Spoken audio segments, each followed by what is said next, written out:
멀리도 오시는데 인천의 딸기. 우리는 지금 딸기 재배가 이제 토경 있고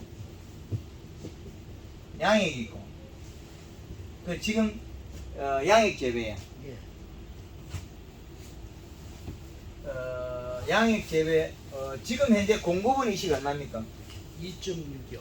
2.6 이식 11월 25일 요거 2.6 전제가 며칠 됐지?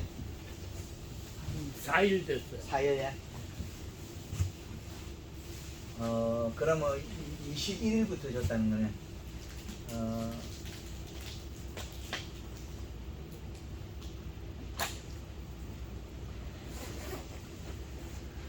이시 2.1주도 안 죽지? 예, 안 주는데요. 예. 그 이게 왜 그러냐면 2.6을 주면 잔량이 문제거든요. 잔량이 시가 지금 얼마나 오지? 어떤 때 1.7 나오고 예.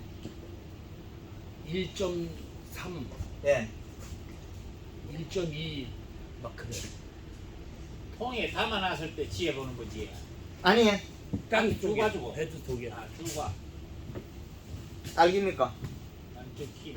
키위에. 키위도 토양에 이식을 재는 건 똑같아요. 근데 토양에 재배하는 거 양에는 좀 편차가 많습니다. 토양은 결합해가지고 이게 잘 좀 보유 기간이 긴데 양액은 배지 자체가 작기 때문에 금방 없어지거든요. 그래서 이 기준은 바뀌게 되네요. 그래서 여기에서 들어가서 토양에서 기준이기 때문에 양에게는 조금 차등이 될 수 있어요.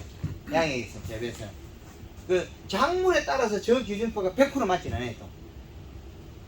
이 기준표는 최고의 근사치를 찾아낸 거지 배추에나 어떤 작물이 이 시값을 그리 요하지 않는 것들이 있어요.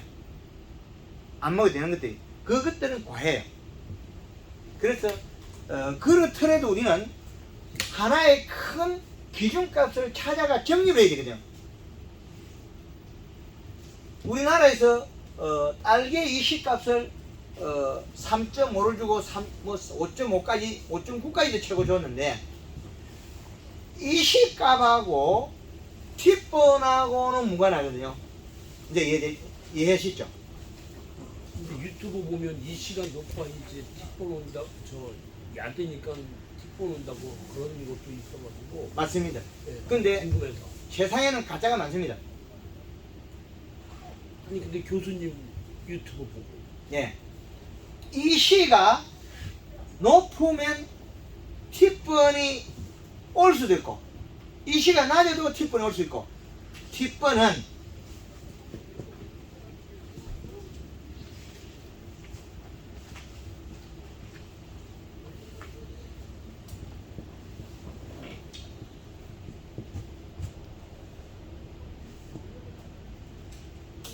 상처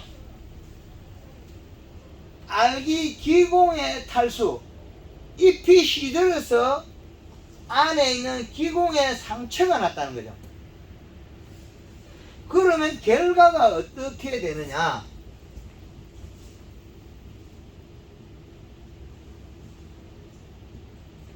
이게 큰 잎의 대사작용인데요. 어린 잎은 그 대사작용 하고 있거든요. 먹으니까.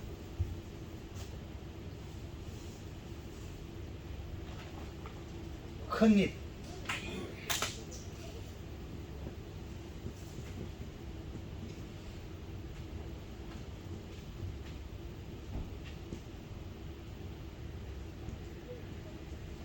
큰 잎이 먹지도 않고 영양을 생산 안 하니까 쉐잎에 비분이 다가고 뿌리는 못 먹어서 굶어 죽고 쉐잎은 비료를 많이 먹어서 비료에서 타 죽고 이슬이 맺고 타 죽는 거는 비료를 토해내가 타 죽고 이 시가 그것보다 더 잔량 이 시가 1.1을 넘어가면 이슬을 안 맺고 죽어요.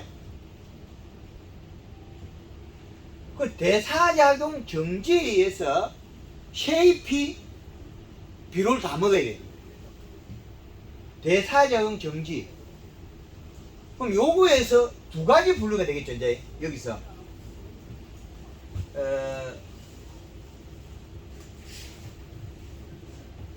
채수는 타서 죽고, 뿌리는 노화가 고사가 된다. 말라진다. 큰잎 대사작용의 정지에 의해서 뿌리가 거해진다. 얘 탈수는 왜 일어났느냐? 티번은 티번이 일어난 거는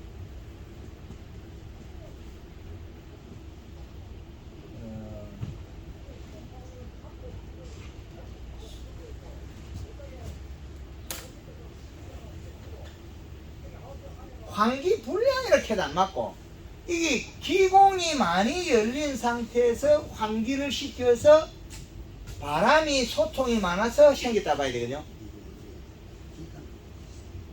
똑같은 하우스를 지었단 말이에요. 요렇게 지었는데, 요 거리가 좀 떠서 하우스 요 큰 게 있어. 약간 언덕이 높아. 여기 바람발이 씌어가지고 요것만 티번이 와요. 요는 티번이 안 왔어. 환기를 여기다가 시킨 거예요. 여기다 동일하게 시켜서. 그럼 요는 조금 열고 조금 열답니다. 그러면 요 하우스와 요 하우스 사이에 바람발이 씌인 거죠. 그럼 여기만 티번이 왔더라. 요것들은 멀쩡하다는 거예요. 그죠? 바람에 의해서 낮에 잎에 건조가 돼서 기공이 탈수가 됐다. 환기 이 불량인데, 환기 온도가 있거든요. 온도 8도에서 15도의 환기. 근데 이것도 조건마다 또 다를 수도 있어요.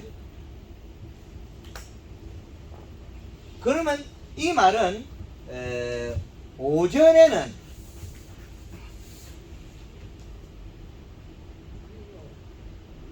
저온을 키우고, 그 다음에 오후에는 고온 다습을 키우라. 그러면 저녁에는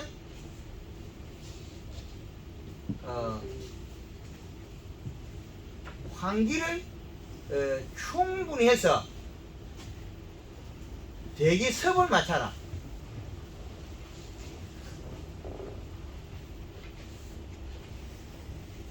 그럼 저녁에는 충분하게 안개나 가스를 뽑아가 대기 습을 맞춰라. 그럼 질병을 짓게 한다. 요렇게 돼 있거든요. 그래서 잎의 두께는 뿌리가 먹는 양에 비례할 수 있다. 이 시값이. 그죠?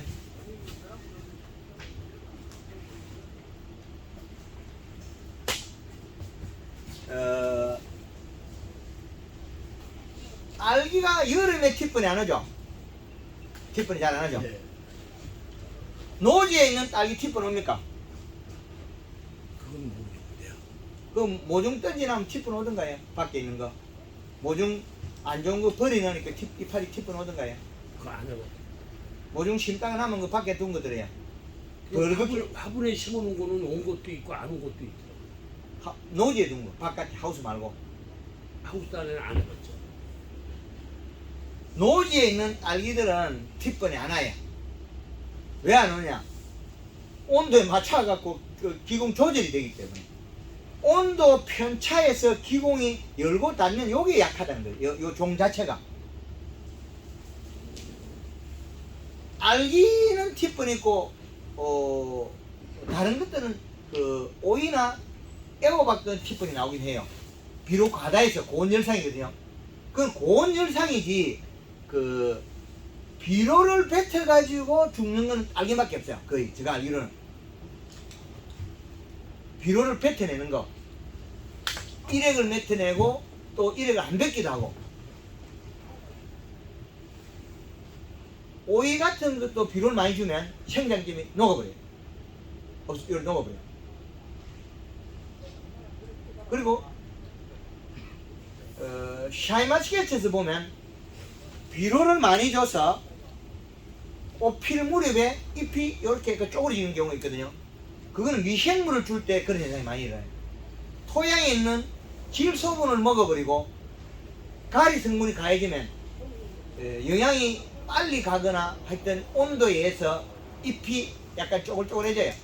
그러면 그 시기에 맹물 뿌리가 풀어주면 되는데, 그 장애가 일어나면 어린 육아기 때 샤인마스켓 포도가 만들 때 껍질이 두꺼워져 버려요.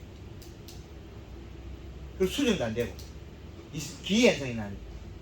샤인마스켓 우리 사 먹으면 껍질이 두꺼운 게 있어요. 그거는 어릴 때 육아기에 잘못됐어요. 조그만할 때. 딸기가 티번이 오는 집이 있고 안 오는 집이 있고, 이 전혀 다른 거죠. 그래서 이 아일랜드하게 요놈이 해법이 안 풀어지니까 뭐래, 비료를 적게 줘야 되거든요. 비료 준다고 해서 티번 오는 게 아니에요.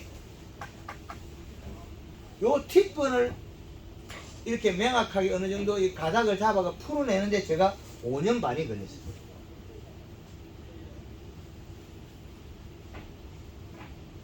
5년 반이 걸렸어요. 그럼 저도 몰라가지고 뻥을 많이 씻겠지. 지금 휴대폰 어떻습니까? 흑백입니까? 칼라입니까? 칼라죠. 휴대폰 삼성에서 어땠습니까? 흑백 때도 선전을 뻥을 많이 쳤죠. 저도 역시 마찬가지로 완전히 어느 정도 기술이 개발되기 전까지도 밥 먹고 산다고 뻥을 쳤는데, 하여튼 기술이 덜 됐을 때도 최고의 방법이라고 저도 말을 했는데, 지금은 어느 정도 이렇게 정립이 됐다. 안정화시켰어요. 그래서 과거에 잘못된 거는 제가 또 일부 사과도 드려야 되고, 잘못됐다고 기술력이 한 방에 안 만들어지다는 거죠. 그래서 5년 반 정도에 걸리니까 딸기 팁번에 대한 게 풀리더라. 충청도에 가면 1월달에 하우스 문을 안 열어요. 그러면 습하고 온도하고 같이 움직여요. 팁번이 없어. 2월 초순 되면 환기를 자급자족 통해 집어요. 팁번이 와. 그러면 1월 달에 그 추울 때는 덮여 있으니까 온도가 30도 올라가다 했단 말이에요. 열 수가 없어. 추우니까 안 와. 2월 달에는 이제 2월 초 되면 이제 더워갖고 바람을 여기 살살 이어본단 말이에요. 왜? 아침부터 온도를 맞춰야 되지. 낮에 환기를 시키니까 기공이 안 닦이더라. 이렇게 요리 열렸더니 닦여야 되는데 안 닦이더라. 이제 이해되죠? 4월달 되면 팁번 잘 안 하죠? 안 오죠. 매일 열어놓거든. 매일 열어놓을 때 팁번 잘 안 와요. 아침부터 저녁까지 딸기를 열어놓으면 팁번이 안 와. 온도가 환기 시작 온도거든요. 환기 시작 온도를 낮춰놔야 기공이 닦인 상태에서 공기를 맞이하는 거죠. 그래서 이게 상당히 중요하다. 그래서 딸기 팁번을 우리가 안 오게끔 하는 거 상당히 중요하다. 환기 시작 온도를 이렇게 맞춰놨고, 그럼 오후에 겨울에는 조금 있으면 온도 내려가면 12시나 뭐 오후 2시, 1시 닫아도 되잖아요. 예, 닿죠. 그래, 그때에 오후에 실내 온도가 35도가 된다고 해서 나빠지느냐? 없다는 거죠. 근데 요즘 같아서 안 올라가요. 그렇죠. 오후에 35도가 온도가 올라가서 괜찮다. 그 말은 일찍이 닫아서 괜찮다. 근데 안 열면 된다는 거죠. 근데 30도 오후에 하우스를 닫았는데 불가피하게 하우스 환기를 시켜야 된다면 기공을 닫아라.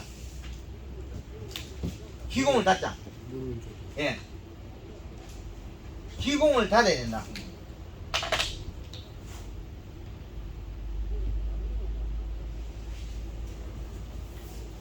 그러면 기공을 닫으려면 맹물 10이라고 닫자.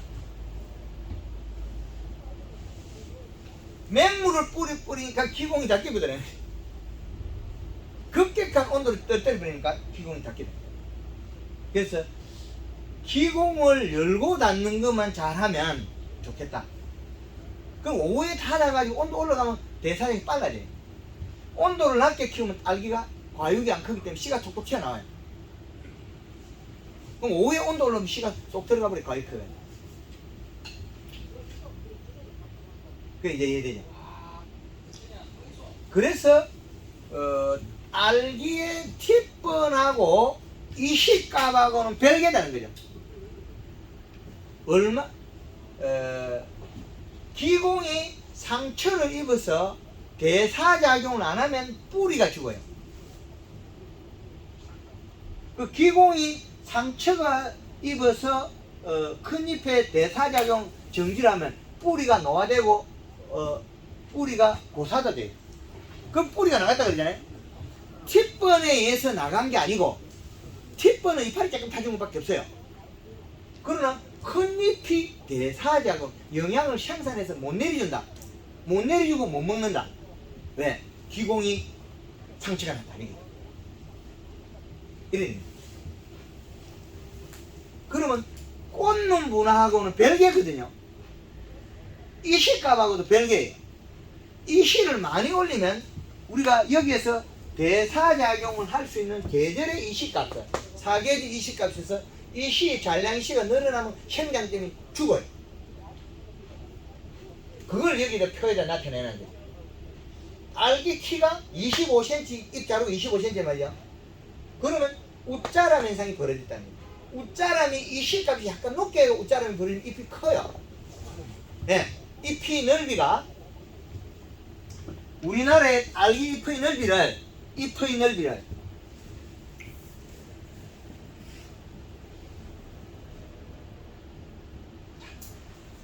딸기 잎의 넓이의 기준은 우리나라의 책에서 1화방에 처음에 여는 딸기 1화방 딸기를 7, 8개를 따라 수확해라. 이 책에 나와있죠. 이 말은 잎의 센티미터를 나누면 요 잎의 센티미터가 15cm 10개를 따라. 그러면 12cm는 8개를 따라 9cm는 6개를 따라 4cm는 4개를 따라 이렇게 있잖아요. 그러면 황금알은 그게 분류식 있잖아요. 그러면 우리나라의 딸기 책의 서적에 있는 책은 이파리의 넓이를 11cm에서 12cm 키우는 농법이라는 거죠. 그럼 황금알 농법보다 한 20% 낮아요. 그래? 황금알 농법 15cm를 기준을 잡아놔요. 그래서 잎이 넓이가 크지 않아도 잎의 두께로서도 딸기 키울 수 있다 또 나오거든요. 그 말은 잔량 이시에 비례한다. 그러면 우리가 상주의 딸기 사이마스 개철 이파리 12장 1m 한 50 내외 이파리 12장을 가지고 1kg 4송이를 자랐다. 4kg. 그러면 이거는 우리나라의 책으로나 계산이 안 나와요. 황금알 농법에서는 계산이 나와요. 연매 시비에서 물을 뿌리고 비를 줘서 대사작용 시켜서 켜내버려. 조금 힘이 들어요. 그러면 마늘이 심을 때 비를 잡기 있다가 안 크느냐? 커요. 껍질이 터져. 몸통이 갑자기 크면 터져요. 껍질이. 마늘 잎은 이렇게 깔때기처럼 쭉 연결되어 있어요. 몸통까지. 그럼 잎이 여기 달려있어요. 그러면 여기에 있는 게 몸통이 굵어지면 안에 이렇게 커지면 쪼개져요. 그러나 마지막에 마늘 껍질 싼 이거 보재기 요거 한 3개에서 4개만 필요하거든요. 그럼 석장, 넉장만 마지막 잎이 두껍고 안 터지면 돼. 근잎알이 터져도 괜찮아요. 그 딸기도 역시 마찬가지예요. 잎이 작다고 해서 농사가 끝나느냐? 그렇지 않다는 거예요. 잎의 크기, 사과의 잎의 크기는 이 종방향에 해당하고 잎의 두께는 횡에 해당해요. 그 딸기도 역시 마찬가지예요. 딸기와 단감의 감에서는 초기 잎의 두께가 횡에 해당하고 그 다음에 잎의 크기는 이렇게 보면 돼요. 딸기하고 감은 잎의 크기가 넓이로 큰다, 횡으로. 잎의 두께는 높이로 큰다, 이렇게 되어 있거든요. 그 두 개를 분류를 시켰어요. 그 책자에 나올 거예요. 우리나라의 식물 중에서 횡으로 크는 거는 감, 딸기, 베리, 블루베리, 복분자 똑같아요. 뜰감당은 똑같고. 그래서 감을 자세히 보면 꽃받침이 작은 것들이 있어요. 그 다음에 높이로 이렇게 쑥 큰 게 있어요. 그건 그 이후에 그렇게 만들면 돼. 그럼 딸기도 역시 마찬가지로 꽃필 때 좀 적었다고 해서 대가를 못 만드냐? 만들 수 있어. 이 시값. 이 시값과 연면식으로 대사작용을 더 잘하면 되니까. 대사작용.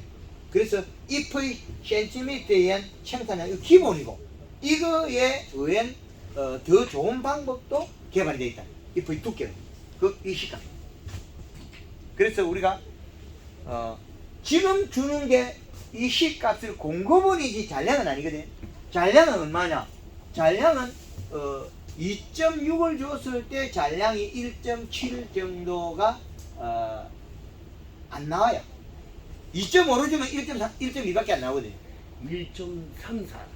예, 1.34. 그게 맞아요. 요거는 아니에요. 그건 이제 물 끝났을 때 그렇지. 되니까 1.7. 그래 2.6을 주면 2.5를 주면 어떻게 되냐? 1.2가 나오거든요. 잘 먹으니까. 2.6을 주면 잔량이 시가 1.3에서 1.4가 정확합니다.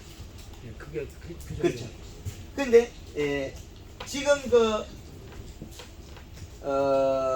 진주에서 아주머니가 2.7을 주고 있거든요. 2.7 준 적이 한 달 돼요. 엄청 좋겠죠?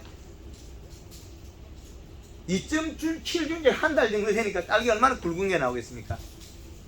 그죠? 이렇게 근데 거기는 잔량이 씨가 얼마래요?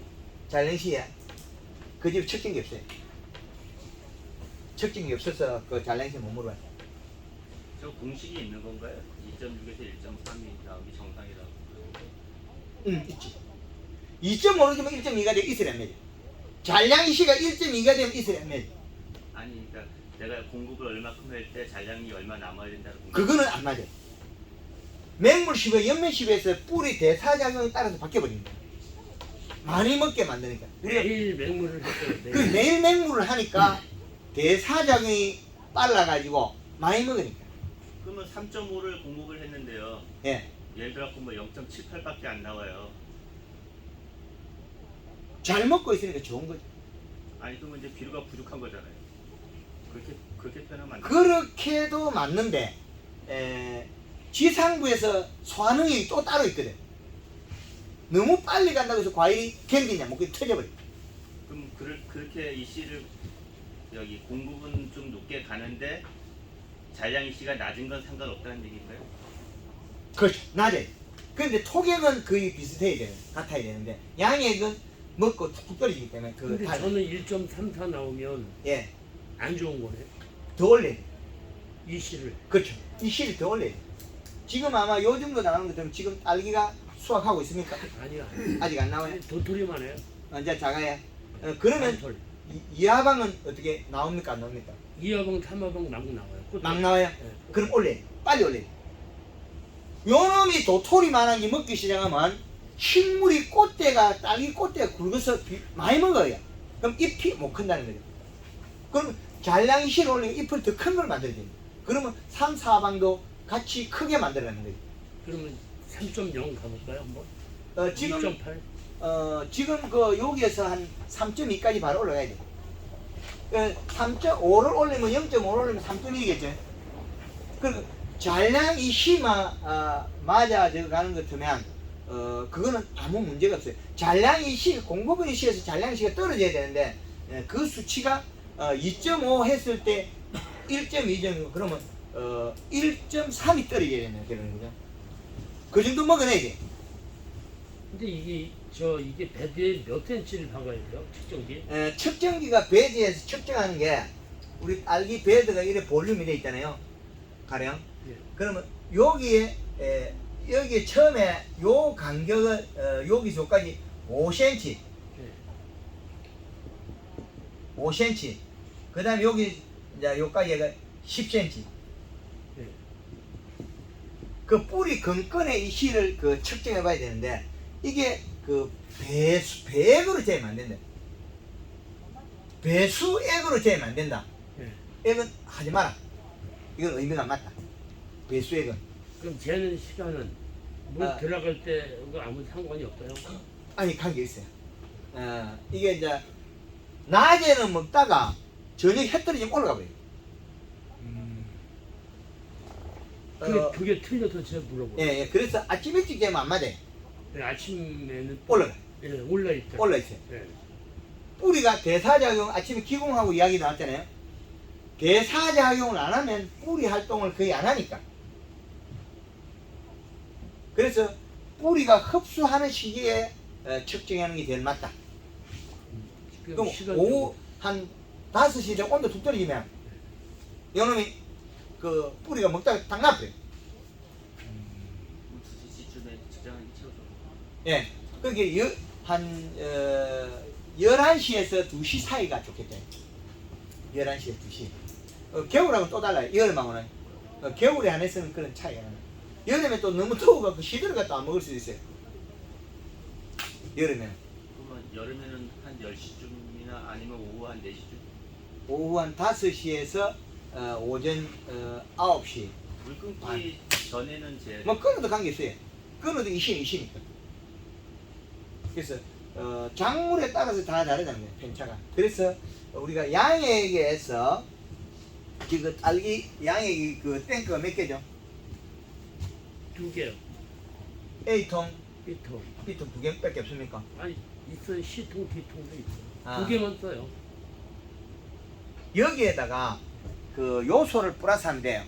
요소 어서 그냥 오세요. A통에 넣는데요. 다음에는 이게 그 요소였는데 기계가 잘하고 혼합된 거 확인해 봐야 돼. 네, 그 똑같이 나와요. 그러면 거의. 괜찮아요. 네. 양쪽 다 혼합된 똑같이. 거에 확인해 보면 이시 기계가 말 안 넣는 경우가 나와요. 양산에서 여기 나왔거든.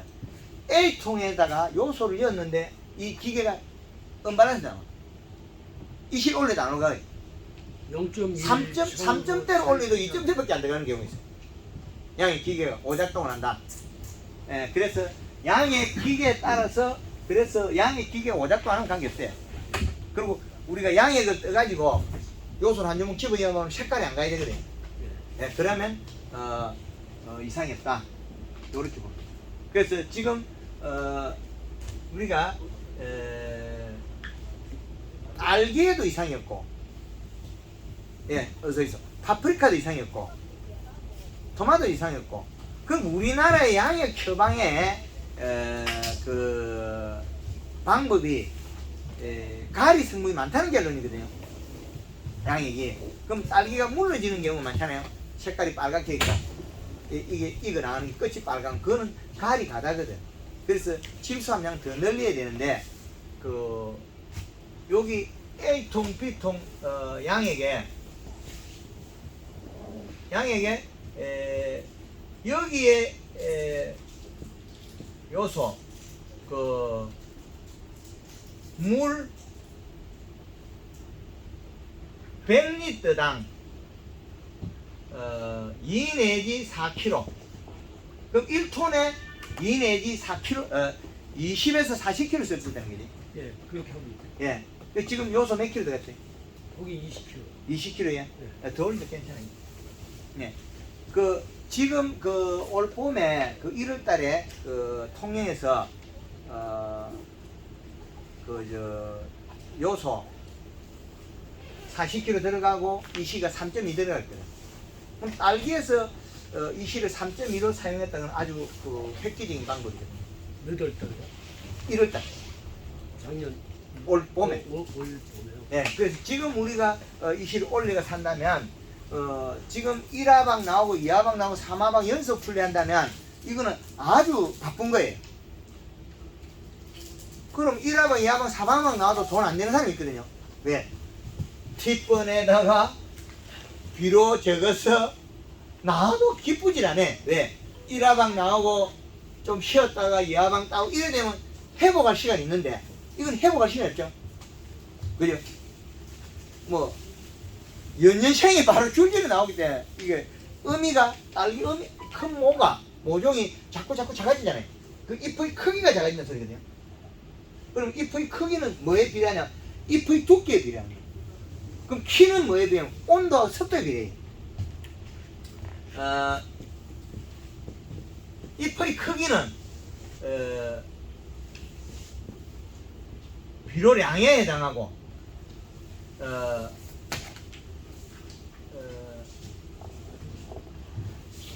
비료량은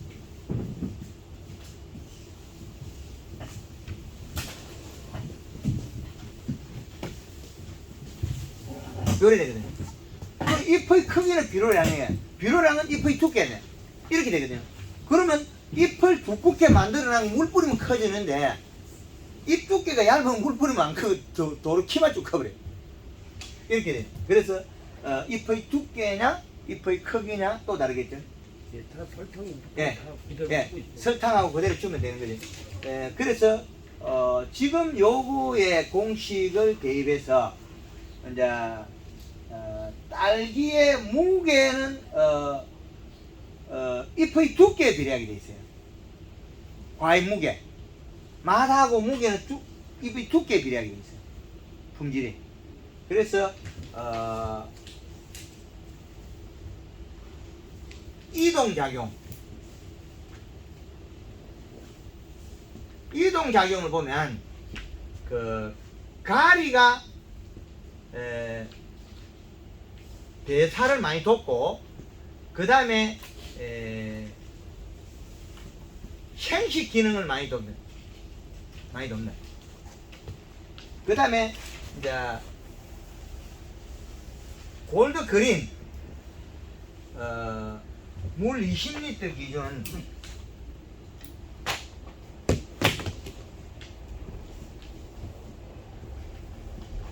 60cc의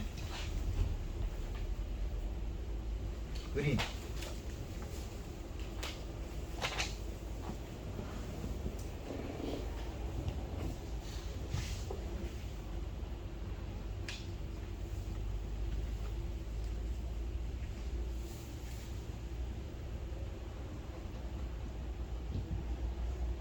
요리 되겠네요. 40g. 그러면 그린 2번에 칼라 1번.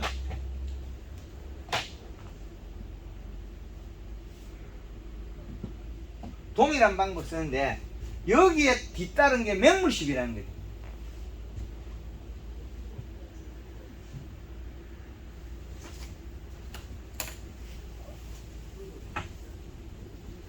맹물 시비에 의해서 대사작용을 이동시켜야만 연면시비할 수 있다.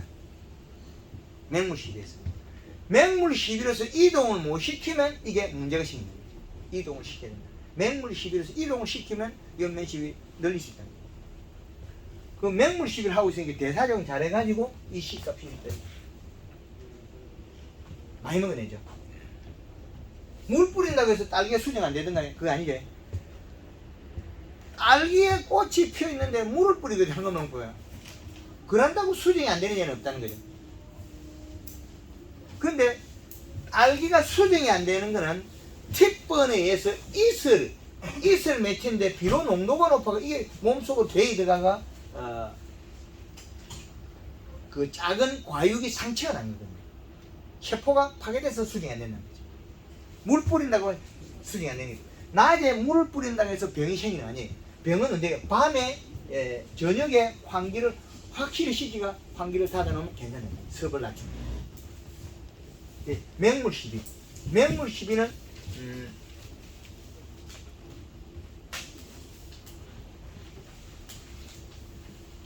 1회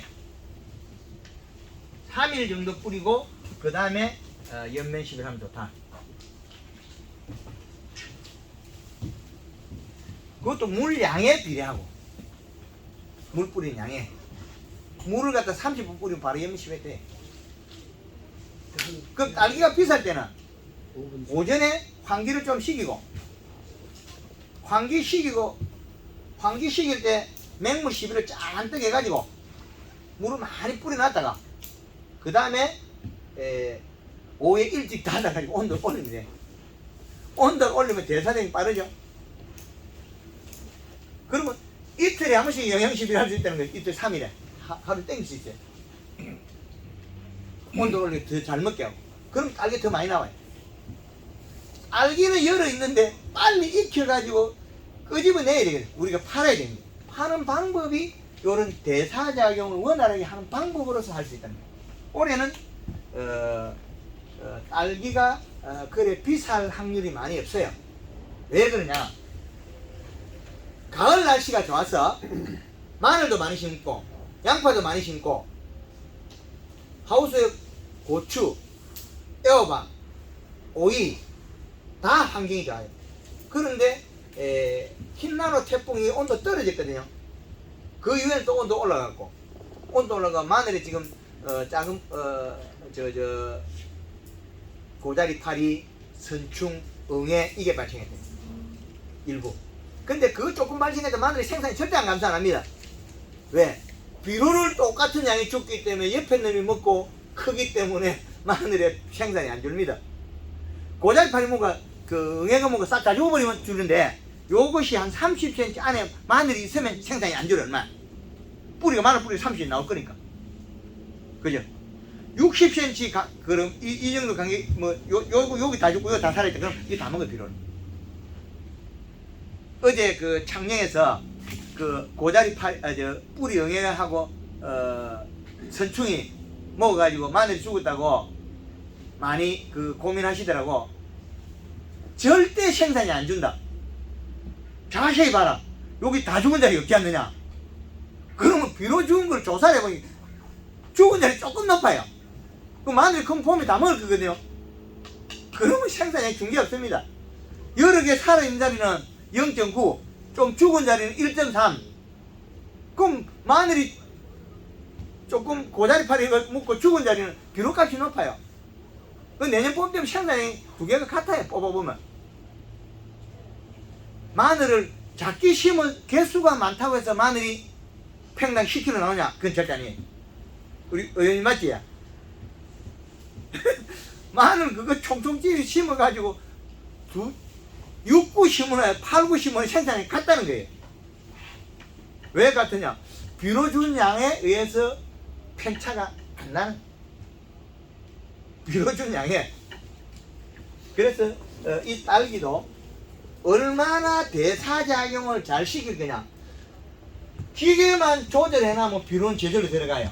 내가 할 수 있는 일이랑 도와준 대사작용은 온도, 환기하고 그 방법밖에 없거든요. 그래서 요 방법을 잘 응용하면 골드그린 골드 칼라를 잘 쓰면 딸기가 이렇게 해가지고 40cm에서 통영에서 옛날에 시험할 때 30분을 떨어뜨린 딸기가 물러져요. 단단해요.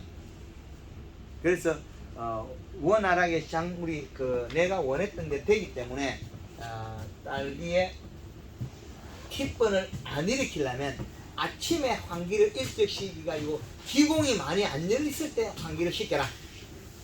그죠? 그리고 우리 천장에 팬 그거 돌릴 필요 없거든요. 네, 그거 돌리면 더 킥번이 많이 올 수 있어요. 잎이 건조된다. 그래서 잎이 오므리지면 안 된다. 펴져 있어야 된다. 오므리진다는 건 잎이 건조해다가 비료량이 적거나 다른 원인. 그리고 아랫잎이 말라 죽는 거는 비료가 적어서 그렇다. 잎이 오래 처지는 것도 비료가 돼서 그래. 그런데 저걸 주는데도 적어요. 응? 처지면 이파리 이거 딱 서 있어요.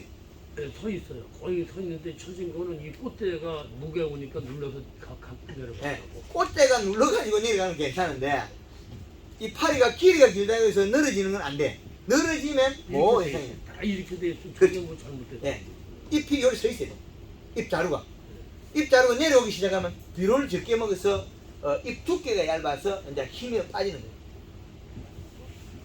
이게 대표님 그 모든 작물에 다 그렇게 그런 현상이 나타나는 그 겁니다. 마늘의 그 의원님 그 연면심이 어떻게 요렇게 딱 되죠? 예. 큰 건 어떻게 요것도 안 되거든. 꽈배기 돼. 이 꽈배기가 되는 건 뭐예요? 꽈배기 되는 거. 아, 그거는 이파리 갑자기 많이 먹으니까 힘줄이 안 늘어지지 뒤틀린. 고추 같은 거는 연면심이 제대로 해서 비료 이식과 맞춰놓으면 아랫잎 있잖아요. 방앗달에 있는 잎이 딱 털어. 영양을 여기 다 못 채우니까 어때? 잎 줄기 있죠? 여기에다가 영양을 여기 틀어. 고추 이파리 요래 댕기 요래 한 바퀴 돌아. 그럴 때 이씨 낮춰줘야 돼. 그럴 필요 없지. 토마토도 그렇게 해줘. 잎이 두꺼워야 돈이 나오니까. 근데 그 잎 두께 속에서 토마토의 잎이 노란 반점이 생기면 그건 가리 때문에. 가리가 많은 상태에서 잎이 두껍다고 좋으냐? 그건 결코 아니에요. 온도를 갖다가 딸기가 봄에 물러지는 거는 질소 부족 가리 가다거든요. 봄에 자 봄 딸기가 자 물러진다.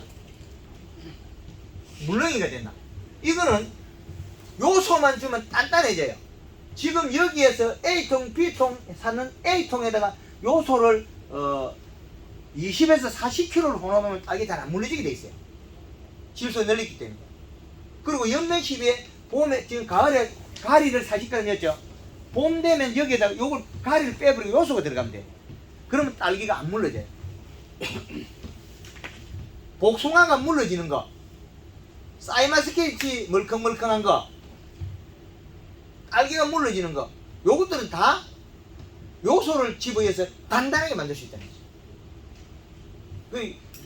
왜 물러졌느냐? 고온에 의한 장애라는 거죠. 요소 주고 이런 건 싱겁다 그러거나 그러는 거 같았는데 그건 안 좋아요. 대사작용을 시키기 때문에 더 당도가 좋아져요. 황금알롱포에서 이 사과 빨간색을 뭐로 만들어요? 요소로 만들어요. 사과를 빨간색 만드는데 우리가 NK를 뿌리면 여름에 더워서 안 자라고 장애가 돼요. 요소를 주면 잘 자라요. 그러니까 계절에 따라서 토양에 들어있는 잔량에서 반응을 하는 걸 알 수 있다는 거예요. 잎의 색깔이나 모양 보고. 그래서 서산에 있는 생강이 언제 죽느냐? 7월달까지 살아가 버티다가 8월 되면 죽어. 9월 중순까지 그 뒤엔 살아나. 온도가 떨어지고 그 태풍이 오고 비가 왔거든요. 그럼 살아나 버려. 그래서 7월 말에 요소를 주면 생강이 안 죽어요. 아주 간단한 얘기죠. 그러면 서산 지역에 가서 생강 재배해서 황금알롱포 가르쳐가지고 7월 중순 넘어가 요소 뿌리는 거 가르쳐주면 경제적 유발효과 100억이. 가서 죽은 거 보면 90% 죽은 데가 있어요. 엄청나죠? 퇴비, 비료 다 좋은데 생강이 없어요. 자기 심은 종자가 안 나온다니까. 말도 안 되잖아요. 근데 그 원인이 가리는 고온성, 퇴비에 들어있는 소금도 고온, 질소는 시원한 비료, 차가운 비료. 여름에 그 손발이 시린 분 있다 그러죠. 나이가 있으신 분들. 여름에 손발 시리다. 그거 짜게 먹으면 따끈따끈해져요. 대사작용이 안 돼서 일어난 일이에요. 대사작용 안 되는데 어떻게? 여름에도 양말 신어야 돼. 여름에 양말 신는 것보다 염도를 올려버리면 추위가 전혀 없어요. 더 더워 죽겠는데. 소변 검사를 해보면 염도계 인터넷에 2만 1,000원 밖에 안 해. 소변의 염도가 1.3이 넘어가면 무병장수예요. 저는 얼마를 맞춰놨나요? 1.5에서 2.0을 맞춰놨어요. 1.5에서 2.0을 맞춰놨어요. 몸에 이래 비료를 갖다가 제가 여름부터 이거 가리하고 이거 비료를 발표했거든요. 요소는 시원한 비로, 가리는 따뜻한 비로. 대사작용에 세포가 움직이는 그 전기 전극. 우리는 피가 맑아야 된다. 세포가 활동이 돼야 돼. 피가 맑으면 그 다음 문제. 6443 예. 그 전기 전극의 세포가 더 중요하다. 그래서 우리가 황금알농법에서 가리가 들어가는 이유가 여기에서 들어있어요. 그러면 대표님, 예. 가리와 요소만을 활용을 잘하면 한금알 농법에서는 대박이 터진다. 뿌리에 이제 뿌리에 이 시량을 맞춰야 돼요. 그래가지고 예. 지금 그린과 골드 컬러를 그렇죠. 합하면은 농사는 대박이라는 건데. 그렇죠. 예. 제가 여름에 제가 의뢰 낙서입니다. 예. 제가 여름에 8월 달부터 이 한금알 농법을 내가 이 유튜브를 보고 내가 대표님 찾아왔는데 몸 뺏고 갔는데 예. 8월 초부터 내가 이 한금알 농법을 내가 감에다가 적용을 했어요. 예. 골드 컬러를 내가 치고 요소 또 뿌리라서 요소를 내가 한 2,000평 규모 되는데 요소 한 4% 뿌리고 있어요. 2,000평이 몇 배야? 예, 쬐끔 뿌리네. 자기 뿌리죠. 그 뿌리라서 내가 그때 급해서 내가 뿌렸어요. 네. 비 오는 날. 네. 그랬는데 잎에 이 이제 비료를 이제 하라고 우리 한금알 농법에서는 지금 강조를 하잖아요. 예. 저거는 이걸 100% 제가 인정을 합니다. 이 사진까지 찍었거든요. 예. 우유 단감에 이파리 3개를 가지고 내가 대가를 키웠어요. 대가를. 이파리 3개를 가지고. 이거 지금 사진이 있습니다. 예. 그러다 보니까 이 색과 이 올 가을에서는 이 색이 굉장히 좋아요. 그렇죠. 맑게 나. 아주 맑고 작년까지만 해도 우리 농약방에서 권유하는 영양제는 저는 이제 졸업했습니다. 아니 그것도 나쁜 예, 건 아닌데. 아니 나쁜 건 아닌데 8월달 이후로 치니까 예. 전 감이 시커머졌고 시커먼 게 굉장히 많이 여기 사진에 다 찍기가 있어요. 원래는 그런 게 하나도 없어요. 그렇지. 왜 그러냐면 더위를 타면 과일이 더위 타면 기미가 끼는다 생각하면 돼요. 예. 사람이 소금을 안 먹으면 기미가 껴요. 염도가 낮으면 세포가 활동을 안 할게요. 그 이제 고온기에 따뜻한 성질을 가리를 많이 먹으니까 더위를 더 많이 타겠죠. 그럼 과피가 얇아져요. 그리고 못 자라요. 못 자라고 있다가 갑자기 커요. 시원해지면. 그러면 어떻게 되냐. 요놈이 짝딱 갑자기 크면 어떻게 끝에만 커요.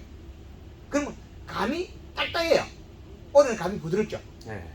부드럽고 맛있고 크고. 당도가 작년 가면 더 당도가 더 올라가거든요. 그렇죠. 요소를 주는데 당도가 올라가잖아요. 그건 기현상이죠. 왜 그러냐. 대사작용의 기본이 질소 인산가리에 우리나라의 토양들이 전부 인산가리 과다예요. 그래서 단감이 올해는 과일들이 꼭지 떨림이 많고 대가리가 물른 것들이 많고 감이 딱딱해. 왜 그러냐. 봄에 비가 안 왔거든. 봄비가 안 오면 우리가 퇴비 주고 비료 준 게 유실이 되거나 먹거나 없어져야 되는 게 안 없어진 거죠. 그러면 비료가 땅에 퇴비가 그냥 있다는 거죠. 그리고 8월 달에 공기에 비가 와갖고 그 퇴비 속에 있는 가리성 물문 거죠. 그러면 감이 딱딱하게 안 커요. 안 크는 감들은 보면 약간 노랑이가 돌덩이처럼 야물어요. 왜 그러냐면 가리 가다 고온 열상이라는 거죠. 강원도 잘 들으세요.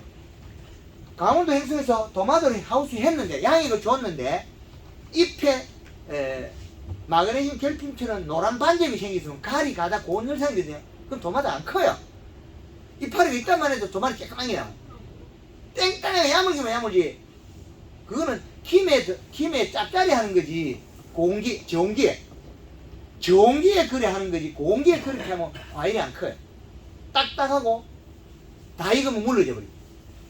그러면은 지금 작년에 제가 그 양의 초상인 뭐 국내 거, 네덜란드 거, 일본 거 해서 7, 8가지 있잖아요. 예. 그 네덜란드 식을 썼었는데 그 제가 이제 그걸 궁금해갖고 공부를 좀 더 해보니까 일본 NC 스타일 같은 경우는 그 질소 비율이 네덜란드 식보다 좀 많이 높거든요. 그 사람이 연구한 사람이 이거거든요. 네덜란드 석은 여기에서부터 이렇게 돼 있잖아요. 네. 그러면 일본에서 연구한 사람이 여름에 연구했다. 요 부분을 연구했다. 거기 맞아요. 그러면 한국형은 또 봄여름 4개월 줄이잖아요. 7개 중에서 그거는 언제 연구했는지는 모르겠는데. 그래 그 비료량 차이라면 예. 온도에 비례한 이식값의 가리 함량 차이라고. 질소 양과. 봄에 마늘밭에 양파밭에 NK를 뿌리면 양파가 잘 썩어요. 마늘도 잘 썩어. 봄 추위에 NK를 쓰는데 더 단단히 되잖아요. 공기에 가리를 먹었으니까 마늘이 양파 자빠져요. 빨리 죽어버려요. 토마토도 그래요. 더워서. 제가 그렇죠. 예, 그래서 도마토도 양의 처방을 자세히 보시라고요. 그럼 우리나라의 공기에 재배하는 평성의 도마토잖아요. 그럼 그 공기에 질소량이 많은 걸 프로그램 잡아야 돼요. 그렇지 않으면 도마토가 잎의 크기에 비례해서 도마토 작은 게 나와요. 그냥 그렇게 잡아놓고도 요소는 또 더 줘가지고 주고 네. 질소량이 많아도 작을 경우가 있어요. 너무 질소량이 많으면 열매가 적을 때도 있어요. 이게 두 개가 전기 전극 이동이 안 맞아서 그래요. 그러면은 제가 그 토경할 때 보니까 질소량이 너무 많으니까 순모점이라 그러죠. 왜? 진녹색으로 막 해갖고 크지 못하고 그렇죠. 많이 달라붙는 거예요. 그것도 역시 마찬가지. 아랫잎이 노랗게 나오기 때문에 가리가 많은 여름에 작행해요. 그 물만 뿌리면 깨어나요. 그것도 가리와 인산하고 가리가 높아요. 우리나라의 비료를 보면 21-17 비료를 쓰면 이 비료는 결과가 어떻게 되냐면 암모니아 가스가 빠져나오면 14.7밖에 안 나와요. 비료 적죠? 14.7밖에 안 돼요. 그럼 NK 비료 18-18은 어떻게 되느냐?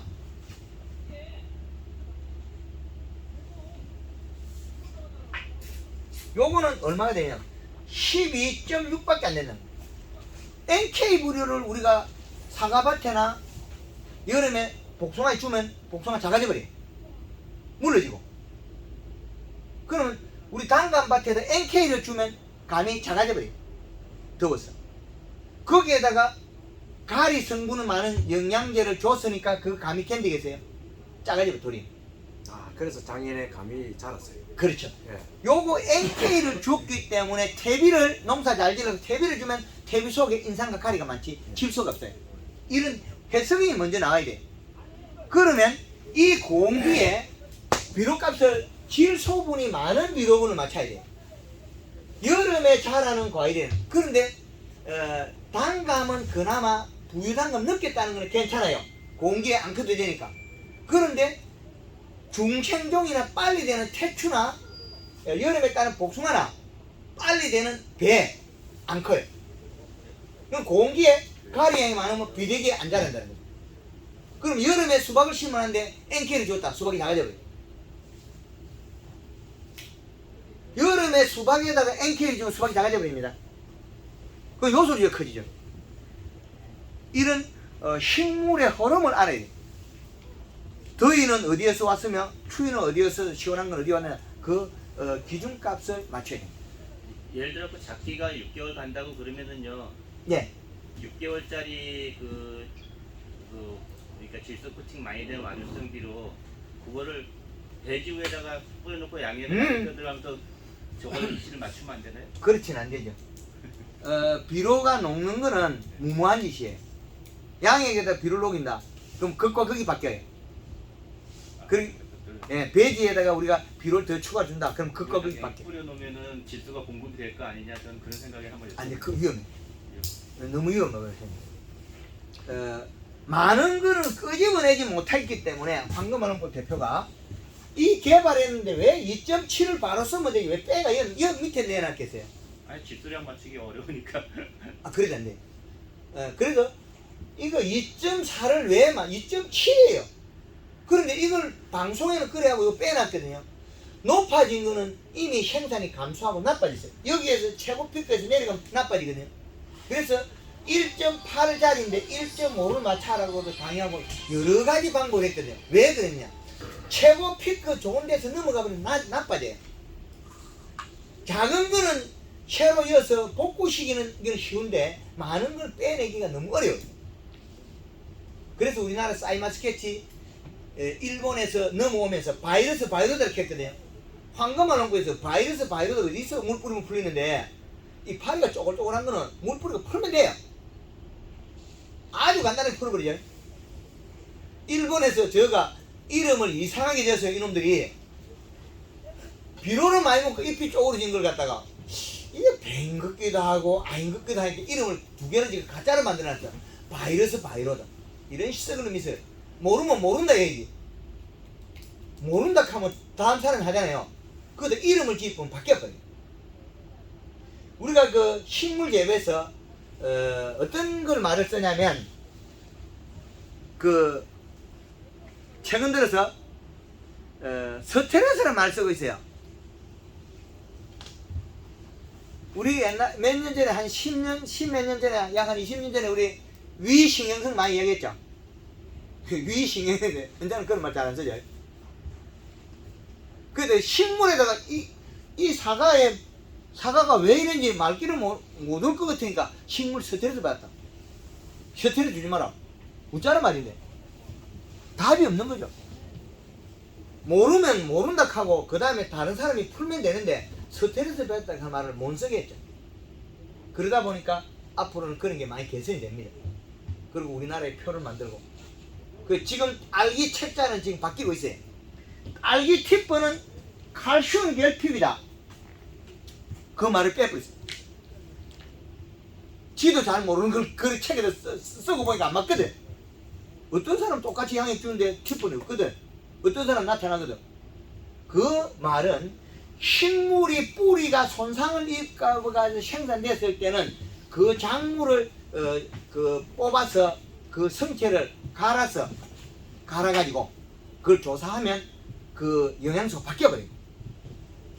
뿌리가 장애를 입었기 때문에. 그러면 뿌리가 상처가 났잖아요. 그래도 물하고는 흡수돼 좋은 영양소 못 가고 있는 거죠. 그죠? 그러니까 뿌리가 대사작용을 정확하게 할 때는 칼슘을 녹이 먹는데 그럼 뿌리가 물에 담겨 그냥 물만 빨리 올라갈 때는 영양소를 못 먹는다는 개념인 거죠. 그걸 갖다가 알기를 티뿌리 온 걸 알기를 따가 조사를 하니까 칼슘이 없더라. 부족하더라. 그래서 칼슘 부족 이렇게 했거든요. 그 황금알은 못 쓰게 했잖아요. 그럼 칼슘 부족하면 누가 돈 벌겠어요? 영양제 장사는 돈 벌게 돼 있어요. 알기를 농사 짓는 농민이 돈을 벌어야지, 농가가 돈을 벌어야 되지. 왜 영양제 장사 돈을 벌어? 영양제 장사는 보조예요.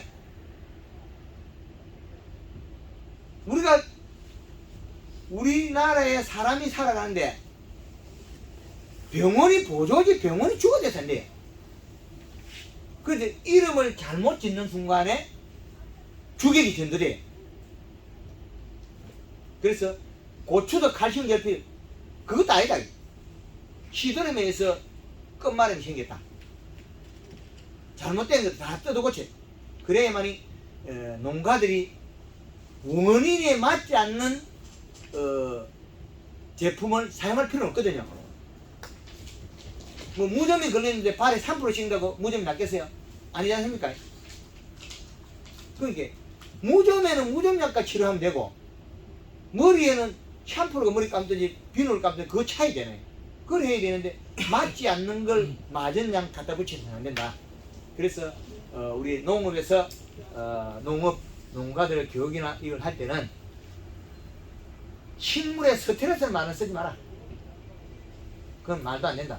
장애냐 비장애냐 그렇게 해라. 그렇게. 딸기 좀 이해가 됩니까? 네, 이해됐습니다. 예, 유튜브에서 많이 보시고 네. 티프는 칼슘 결핍이 아니다. 기공의 환기불량으로서 기공의 탈수다. 그러면 대사작용을 안 해서 먹지도 안 하고 생산을 못 했다. 그래서 생산을 내려서 못 주니까 뿌리가 굶어 죽었다.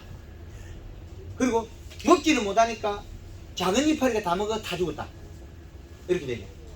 그래서 이런 하나하나 풀어보면 어려움이 없습니다. 예. 요소가 예.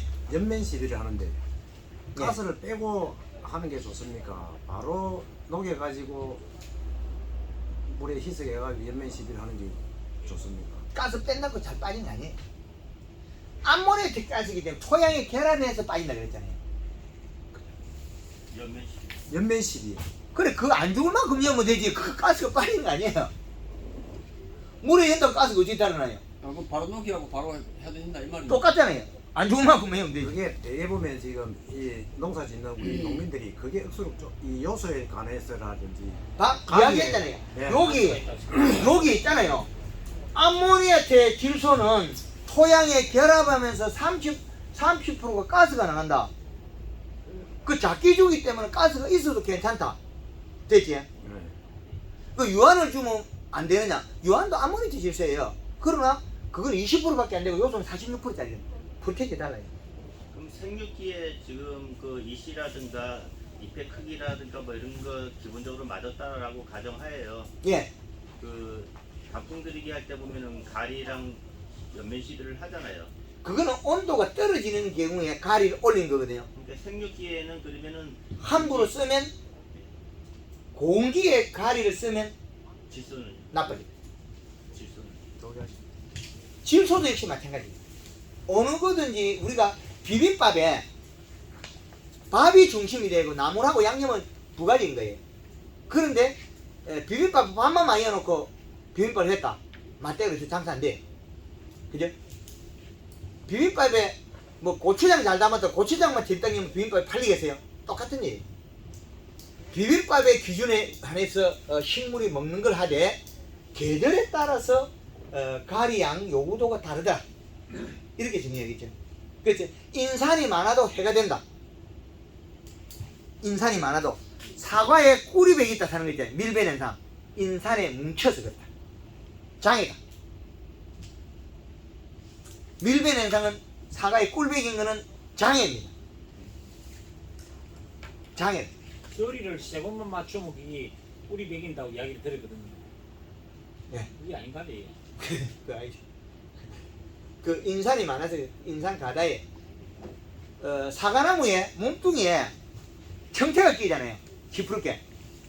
인산이 묻고 다 갈 데가 없어가 튀 나온 거예요. 밖으로.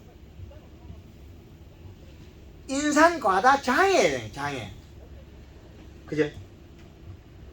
그래서 작물이 먹어서 되는 제일 좋은 양이 있어야 되는데 마늘밭에 4월 달에 NK를 뿌리면 마늘이 5월 달 되면 더우면 자빠져져 버려요.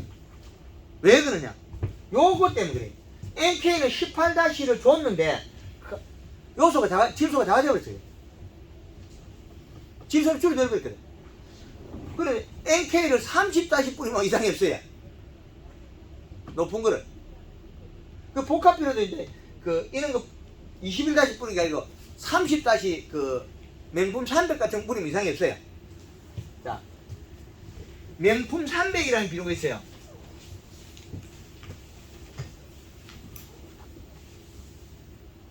그럼 요거는 30-10-8이거든요. 이거 뿌리면 이상이 없어요. 20일 이어놓고 퇴비를 넣고 고추를 심어놓으니까 고추가 여름에 누리끼해져. 누리팅팅해져. 왜? 더워서. 그런데 30-였으면 그런 현상이 없어요. 놀고리에다 앵커에 뿌리면 누리끼리 나빠지는데 안 된다는 거예요. 30에서 가스가 빠져나가도 20이잖아요. 요게 20% 남아있잖아요. 30%가 없어져도 10이라는 게 없어져도 그럼 요래 되는데 그 누보에서 나온 게 또 완효성 비료가 30%짜리 있어요. 각각 다르다는. 그럼 여름에 예를 들어 지수가 10이라 그러면은요. 예. 가리가 뭐 7, 8, 뭐 어느 정도 선이 좋은 건가요? 네, 그건 이제 온도에 따라서 다르고 그 비료 잎을 보고 좀 일부 판단해야 되거든요. 계절의 차이가 많으니까 기준값을 잡기 어려우니까 그래서 잎이 두껍고 살이 찌면 좋잖아요. 근데 가리가 많은 상태에서 잎이 살이 찌니까 잎 두께의 비례가 과일이 안 크더라는 거죠. 토경 도마도 해보셨잖아요. 잎은 두껍고 좋은데 도마도 쬐끄만해. 가리 양 때문에. 지금 방금 이야기하시는 건 여름에 감밭에 요소 주렇게 요소를 주고 감이 잘 크거든요. 더위를 식혔다는 거죠. 그 영상들이 올해 추석이 빠르니까 배당감 퇴출을 빨리 딸 욕심에 6월달에 항상 가리 뿌리니까 좀 많이 넣으면 더 주고 적게 넣으면 좀 적게 주고 했는데 감이 안 커. 색이 살짝 돌아가지고 크지도 않아 더워가지고 그 요소 주니까 요소 조금 주니까 싹 크다가 또 멈춰버려. 항상 가리 뿌린 사람이 억수로만 해요. 그렇죠. 배추에다가. 예. 그게 당도가 안 올라가는 게. 마늘도 그렇죠. 당도도 안 올라가고 과일이 안 크고 가만히 있다가 뒤에 크다가 대가리 다 쪼개져. 그래서 우리나라의 잘못된 걸 바로 잡아야 되거든요. 제주도 밀감에서 이 가리 가단을 찾아내 왔단 말이에요. 요만큼 거 톡 떨어져 버려요. 봄에 밀감 빨리 불 때가 이제 빨리 달라고 이제 하우스에 해놓고 봄에 온도 올리는데 이 시값이 없어요. 근데 작년에 닭똥비로 줬단 말이에요. 닭똥비로 속에서 닭똥에서 가리가 염이 많았대요. 그럼 잎이 노란 반점이 있고 하우스 온도 따뜻하게 하니까 요만하게 자꾸 톡톡톡톡 떨어져. 요소 지면 딱 굳어버려. 그 토경할 때 보면은 다리가 높잖아요. 네. 그래서 그 10월 초나 뭐 이렇게 갖고 하우스 저녁에 내릴 때 여름에는 거의 뭐 비 안 오면 닫을 일이 없는데 찬바람 말복 지나고 찬바람 나기 시작하면 이제 닫잖아요. 예. 그러면 위에 그 물 맺힘 이슬이 맺히잖아요. 예. 그럼 그게 떨어지면은 토마토 열과가 많이 생기거든요. 예. 근데 제가 다른 유튜브랑 이렇게 해서 제 스스로 내린 그 결정 중에 하나가 종방향을 키워놓으면 그것도 별개예요. 좋은 게 종방을 키웠다 해도 네. 공기에 가리가 가다 되면 멈춰버리니까 똑같아요. 아니 그러니까 다리가 가다가 안 됐다는 가정하에 종방향을 키워놓고 하면 껍질 응? 크기가 충분하니까 열이 아니, 안 생기네? 그 뒤에 생육기간에 키워도 안 터져요. 종방향이 작아도 키워도 안 터진다고. 이 사과가 종으로 크고 행으로 되게 큰 거예요. 거기 보면 여기까지는 크고 요 밑에 못 컸거든요. 왜 못 컸느냐? 질소 부족으로 가리나 그 종은 크고 여름에 더워서 못 컸거든요. 그 질소가 떨어지가. 그럼 여기까지 컸다면 그 밑에 못 컸거든요.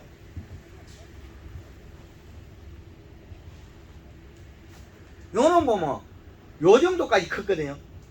여기 못 컸어요. 여기 못 컸다고. 원인은 질소 부족에서 못 컸어요.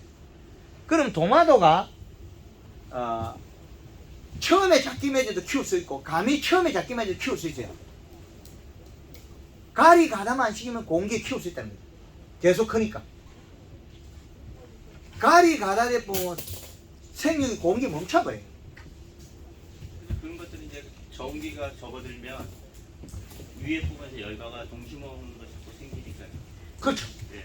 멈췄더니 크면 터진다 그랬잖아요. 그래서 여름에 질소량을 늘려주면 전체가 다 맞아져요. 근데 충분히 키워놓으면 열과가 안 생긴다. 아니, 여름에 온도가 떨어뜨리면 온도를 떨어뜨리면 질소를 넣고 온도를 낮추면 되죠.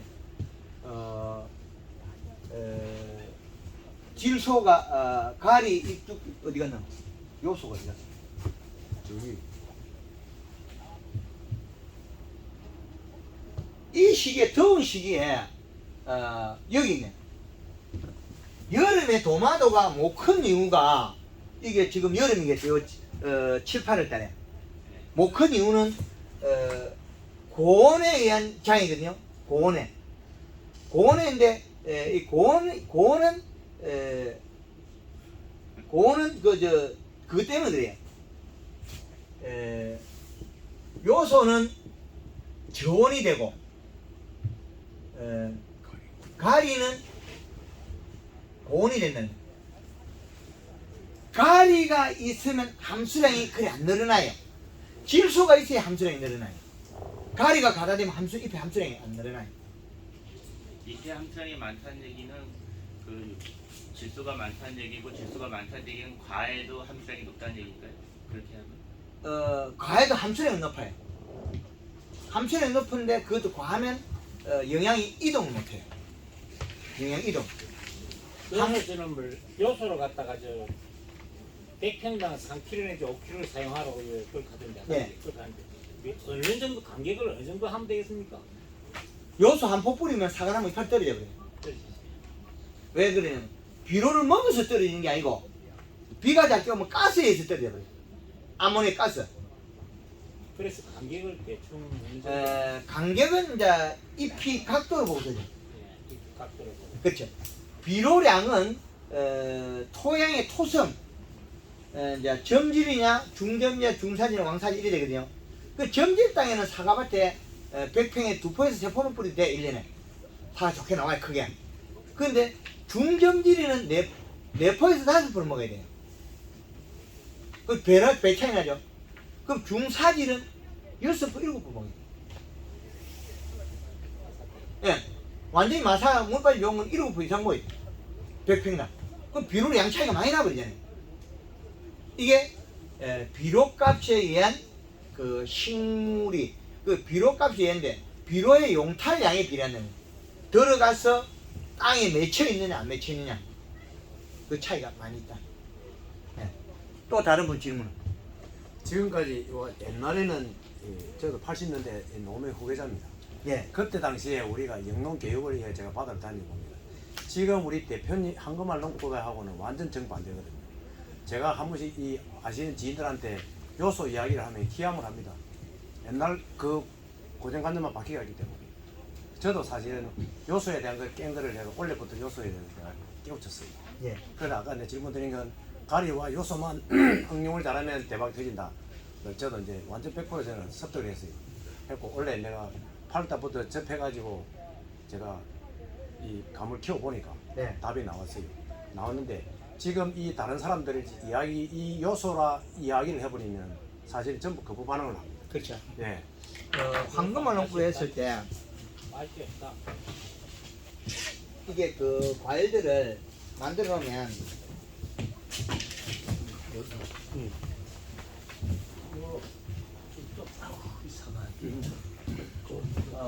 황금알 농부 한 것들이 과실이 그 단단하고 저장이 오래 가거든요. 그리고 과일 그 사과가 색이 안 가요. 그 다른 거 먹어보니까 맛이 전혀 다르죠. 완전 달라요. 그렇죠. 예. 그게 어디에서 역할하냐면 그리나 칼라를 두 가지 해요. 요놈들. 8월달부터 제가 예. 모두 칼라를 그린을 한 번 치고 예. 칼라를 내가 한 통을 가지고 4번 쳤나? 예. 예. 그랬으면 예, 4번 치면서 요소하고 예. 결합해가지고 이래 연면 시비를 했거든요. 맛이 바뀌어버려. 예. 그 소비자들이 먹어보고 그 당근 왜 이렇게 맛있는 거? 예. 부드럽고 맛있고 끓린 맛이 있고 우리가 사과를 깎아놨을 때 갈변이 되는 거는 빨간색으로 되는 거는 풋사과의 독성이 남아있어요. 단감이 털분 맛이 들어있는 거는 동물이나 곤충이 못 먹게 만들어낸 거예요. 그리고 타닌은 이런 그 미생물도 활동 못하게 돼 있어요. 타닌은 밤의 타닌, 밤의 율피 그거는 우리가 상처 치유하고 암도 치유되는 데 되어 있거든요. 그래서 은행에 잎이 청산가리를 가지고 있어요. 그런데 낙엽이 지고 나면 찐꼬민이 혈액순환 개선이 찐꼬민이 돼요.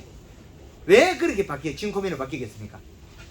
잎을 떨어뜨려 가지고는 벌레가 먹고 똥을 사고 그 다음에 미생물이 먹어야만 지가 먹고 살 수 있어요.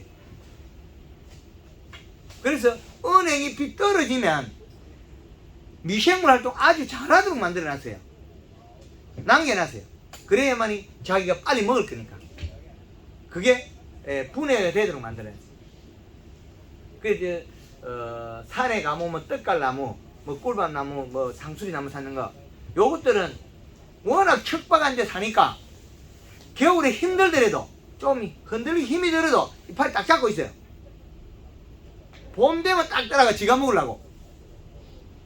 대나무는 쭉 있어가지고 왜 엎시랑 대시랑 살다가 이파리 떨어지면 새가 와서 똥을 싸면 분해해가 지가 먹고 요놈들이 저 식물들이 정말 똑똑해요. 한 가지 또 제가 신기한 건 느낀 거는 지금 이제 사진을 했지요. 이쁜 새파래요. 예. 가면 지금 바로 수확할 수 있도록 색이 나버려요. 맞아요. 굉장히 맑아요. 그렇죠. 그게 정상인 겁니다. 잎이 있는 상태에서도 자연스럽게 싹 익어 나와야 되거든요. 네. 그 잎이 요렇게 펴 있고 힘줄이 노래지면 되거든요. 예. 그래서 이 대사작용은 마찬가지인 거죠. 그래서 어느 부위를 보고 어떻게 행동한다 그걸 다 찾아내는 거죠. 그래서 황금알롱법은 모체는 단감에서 제가 32년 만에 개발해서 그 책자에 있습니다. 그래서 하나의 공식을 만들어놨어요. 잎의 센티미터나 가지의 각도, 그래서 식물, 그래서 예, 많은 이야기 속에 하여튼 찾아보면 한 가지 한 가지 핵심들이 다 있으니까 다들 응용을 잘 하시면 작물이 잘 되게 되어 있습니다. 그래서 우리나라에 강원도부터 제주도까지, 울릉도에서 백령도까지 제가 움직이면서 우리나라의 기준값을 다 설정해놨습니다. 자, 한 가지 질문인데, 저는 원래 농사를 또 한번만에 처음을 지었는데, 고추를 지었는데, 예. 그 고추가 이제 하면 원래는 모르겠는데, 그 고추가 늦게 많이 달리더라고요. 예, 그거는 수확이 오늘에는 좀 늦게 돼 있고, 그 여름에 그 요거 때문에 그렇습니다. 비로 과다해서 여름에 좀 너무 과다돼서 공기에 못 달렸었어요. 올해 비 양이 적어갖고. 그럼 이시값이 높았다. 그러면 끝물고추에는 이시가 낮으니까, 이시가 높으니까 이제 많이 자라게 열겠죠. 그 이제 이시값 때문에 비료 양 차이 때문에. 그러면 여름에 공기에 고추가 적게 열었다면 이시값이 높아서 그럴 수가 있다는 거예요. 낮은 경우도 그렇고. 그러면 생육에 높아가지고 조금 못 자라고 있다가 뒤에 차고 하는 게 경우도 많거든요. 그 비료 양이 그 조금. 여름에 좀 가물었다. 올해 여름에 많이 그래서 가물었어. 가뭄엔 이시값이 올라갑니다. 그리고 용탈이 안 되고 아마 그런 거를 같이 겸해가 보시면 되겠다. 네, 하여튼 오전 오픈 강의를 마치고 식사하러 가겠습니다. 네, 감사합니다. 저 영상 때는